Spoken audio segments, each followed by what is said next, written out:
Good evening, I'm Anna Jabłońska and welcome to Poland Daily.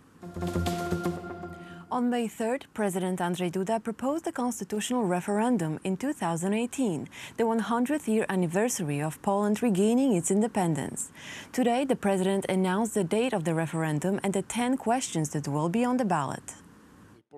Before midday, President Duda announced 10 questions for the constitutional referendum, which is set to take place on the 10th and 11th of November. The Polish head of state wants Polish citizens to give their views on what he considers the 10 most important issues, such as whether they want a new constitution, want to implement changes in the current one, or would rather just leave it as it is. Wydaje mi się, że pytanie naturalne.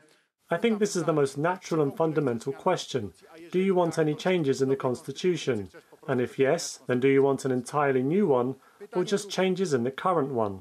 Czy jest pan za unormowaniem w konstytucji? In question 4, the president gives Poles the choice of electing MPs and senators in one-mandate constituencies or, as it's been done until now, in a so-called proportionate system. Another matter is the possibility of guaranteeing the family 500-plus social benefit in the constitution. Nie będę, proszę państwa, tutaj owijał w bawełnę, że bardzo I will say it bluntly. I heard this opinion many times during my meetings. Protect the family 500-plus program, because once the ruling party changes, it will be taken away and justified by some economic crisis or anything else. I have taken these concerns on board, and that's where this question arises from. Jak widać, może być realizowany, ale są obawy w społeczeństwie. The president's proposal for the referendum was given to the Senate. According to the Senate's deputy speaker, it will be reviewed next week.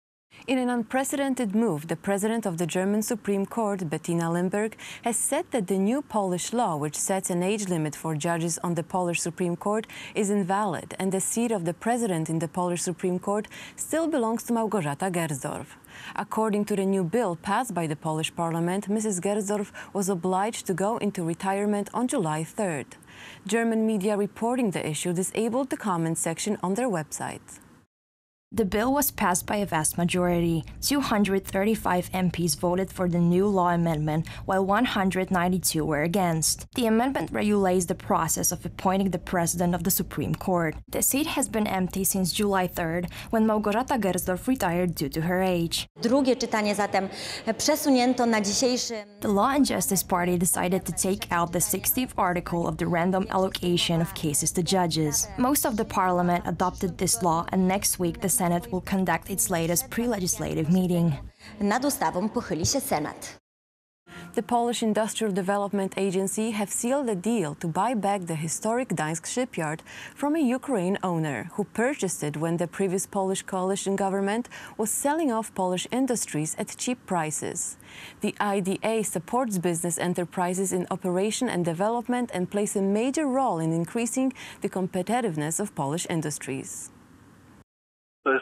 This is a final deal of this negotiation process, which we conducted for more than a year. The goal was to sort out the ownership of different parties, and we ended up with Poland having 100% stake in the shipyard.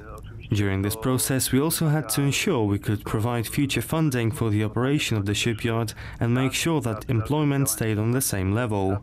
The assessment of the value was based on hard analysis of the property value and the difficult financial situation of the company. The final amount was the result of those two components and gives us room for financial input into the future development of the company. The Gdańsk shipyard was the birthplace of the Solidarity Union and freedom movement that helped to bring about the collapse of communism in Poland in the 1980s. The present Solidarity Train Union from the shipyard published a thank you letter to the ruling party chairman Jarosław Kaczyński and the current Prime Minister Mateusz Morawiecki. The letter praises the move to bring ownership of the shipyard back into Polish hands. The memorial monument on top of the grave of Polish war hero Janusz Brochwicz-Lewiński, better known as General Gryf, was unveiled today in Warsaw. General Gryf passed away in early 2017 at the age of 97. He is most famous for commanding a unit for the elite battalion Parasol in its defense of the strategic Mikla Palace against overwhelming German forces during the Warsaw Uprising. Generał Gryf zawsze powtarzał i podkreślał, że General Gryf always stressed that it was a duty to serve your motherland and as a patriot also foster its development in times of peace. He always told young people, serve Poland, serve it above everything else. That's the legacy he passed on to Boy Scouts, members of Polish paramilitary groups, soldiers and the men of the special forces. że byli mu szczególnie bliscy. Gryf? General Gryf's main character trait was his incredible intelligence. He was trained extensively by British military intelligence, one of the world's best, and he was very proud of working for them after the war. Bardzo głębokie przeszkolenie. General Gryf served as a British agent in Palestine and Sudan after being liberated from a German POW camp. He finally returned to Poland in 2002. Thank you for watching Poland Daily. Coming up next, Poland Daily weather. Good night.